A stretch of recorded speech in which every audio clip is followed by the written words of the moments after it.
What's up mga idol? Sa video na to ay magawa tayo ng cellphone na nagbe-blink lang, hindi nag-on, hindi nagcha-charge, logo lang ang nakita. Ayan, basahin nyo na lang po ang problema. Ayan mga idol, ang model po pala nito ay Redmi Note 9. Dating suki ko na po ang nagpagawa nito at nagpagawa siya ulit ngayon at grabe mga idol, ito po yung problema niya. Kapag i-charge po natin siya, ayan, wala pong makikitang charging indicator. Marami na akong upload nito at nung nakita niya ang ating video na kagaya sa sakit ng cellphone niya ay pinadala niya kaagad. So dati po siyang nagpaayos ng M3 pero nagbubutlop. So ito mga idol, hindi po katulad nung sira nung cellphone niya. So ang problema nito ay hardware problem nasa mainboard. So ayan, kapag i-on po natin mga idol ay blink lang din talaga siya, hindi makikita ang MUI hanggang Redmi logo lang siya. Ayan, inulit ko pa mga idol, hindi talaga siya nagtutuloy kahit i-charge mo lang siya. Ayan, nagbi-blink lang din, walang charging percentage. Paano ba ito gawin? Mga idol, gawin po natin itong immortal na hindi na talaga babalik pa ang sira dahil ang ganitong unit, dalawa po ang nagiging issue nito. So isabay po natin sa paggawa ang isang issue, libre na po. Ayan mga idol, buksan muna natin at ayan, iangat po natin ang vac case at ingat kayo mga idol dahil meron po itong fingerprint, pwedeng maputol kapag nagkamali. Ayan, itulak nyo lang pababa at ayan na nga mga idol, nabuksan na po natin at ayan, bago tayo magpatuloy sa video, shout out muna tayo dito. Ayan, lahat at sa lahat po ng ating viewers na nanonood, shout out sa inyong lahat at sa gusto pong magpa-shout out, comment po kayo sa video. At ayan mga idol, natanggal na po natin at iangat po natin at marami pong salamat sa lahat po ng nagtitiwala sa Jolphone TV. Ito po ay lalamove lang mga idol. So matagal na itong pinayos, ngayon ko lang po ito i-upload. So hindi ko po alam kung lalamove ba ito or pina-LBC. Ayan, so tanggalin muna natin lahat ng flex at dito tayo magsimulang mag-troubleshoot sa mainboard. So dito mga idol, kapag nagbe-blink at hindi po nakikita ang pinaka-charging percentage ay wala po yan sa fuse. So madalas nito mga idol, ginagalaw po yung fuse pero ganun pa rin at sabihin sa'yo na hindi kakayanin. So, dito mga idol, hindi po natin gagalawin ang fuse. Dito po sa mainboard ang may tama nito kapag nagbe-blink. So marami na po tayong video nito mga idol at lahat po success at grabe 100% permanent po ang solution natin. Tanggalin mo natin yung camera at dito tayo magsimula sa board. So ang gagawin po natin mga idol ay tatanggalin po natin yung pinaka bakal niya. So gamit po tayo ng flux.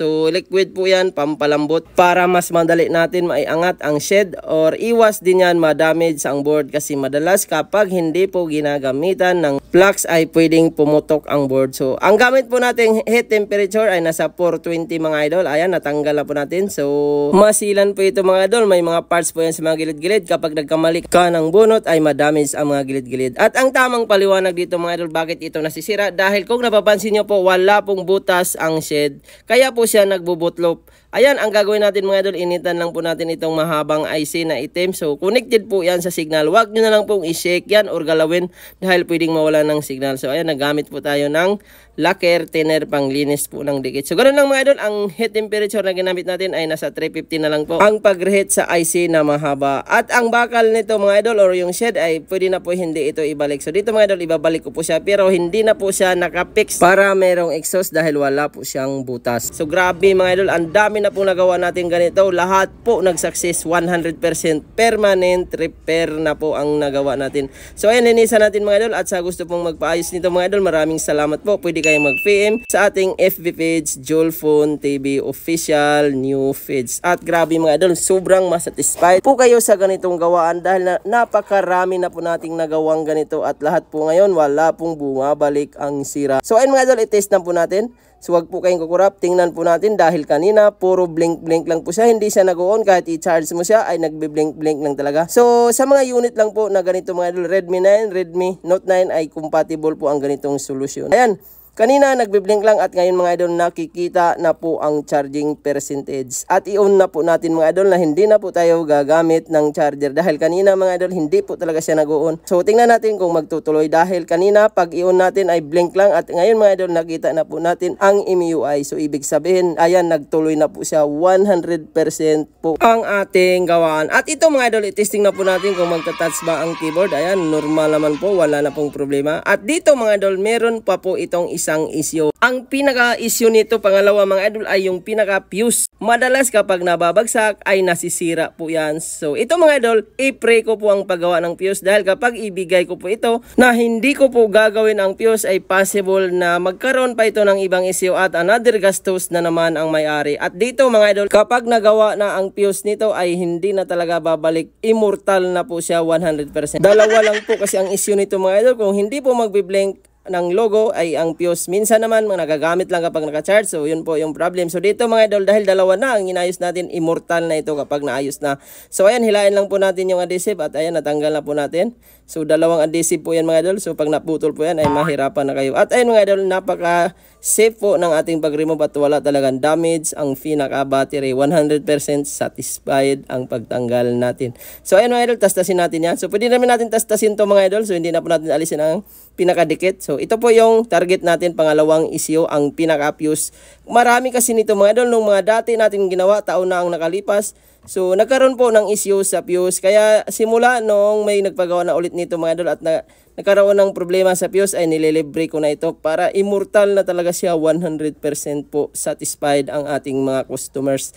So kagaya nito mga idol, isa pong suki ang nagpagawa natin. Ayan, hininang lang po natin. So nagpagawa siya ulit ng ibang unit at dahil na-satisfied po siya sa ating gawa. So ganun din po ang ginawa natin sa unit niya mga idol. Dati nagbobotlob at namamatay. So ganito po ang ginawa natin mga idol, dalawa po. Kaya hanggang ngayon ay talagang 100% na hindi na po talaga sumakit pa ang ulo. At nag-apply po ako dito ng double adhesive, pamalit po doon sa tape na tinanggal natin kanina, yung hinila po natin para mas dikit pa rin ang battery, para may protection. Kapag nababagsak ay hindi na puputol ang battery. At ayan mga idol, kapag ganito ang pagkagawa sa issue na to na dalawa na po ang inayos ay talagang immortal na po ito, 100%, talagang masatisfied kayo. At dito mga idol, ayan, kung napapansin nyo po, may nakalimutan tayong ikabit. Ayan, ang fingerprint. So marami pong nakarelate nito mga idol, hindi lang po ako. Minsan magkakamali talaga tayo. So nagkakamadali natin dahil nung araw na ito mga idol ay marami pong nagpapagawa. Kaya ayan, yung fingerprint ay hindi po natin na isalpak. So ayan, ibalik lang po natin. Kaya ayan mga idol, marami pong nakarelate dito kung isa po kayong gumagawa. So ayan, minsan ganun talaga. Lalo na kung tumatanda ka na, naglulos na po ang memory. At dahil suki na ang nagpagawa nito mga idol ay talagang tinibayan ko na ang paggawa para talagang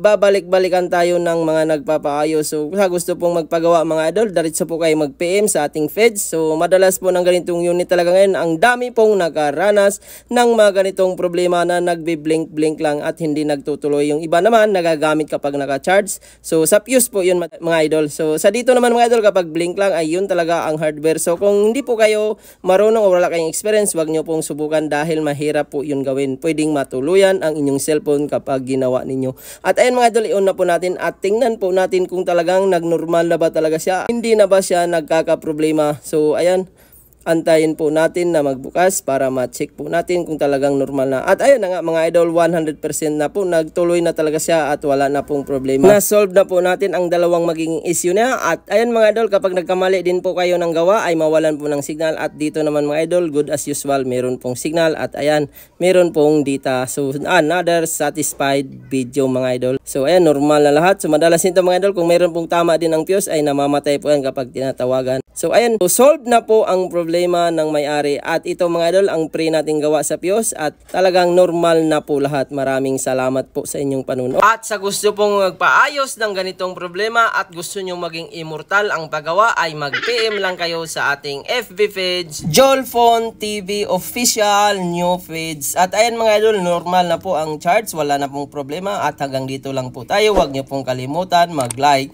mag-share at mag-subscribe.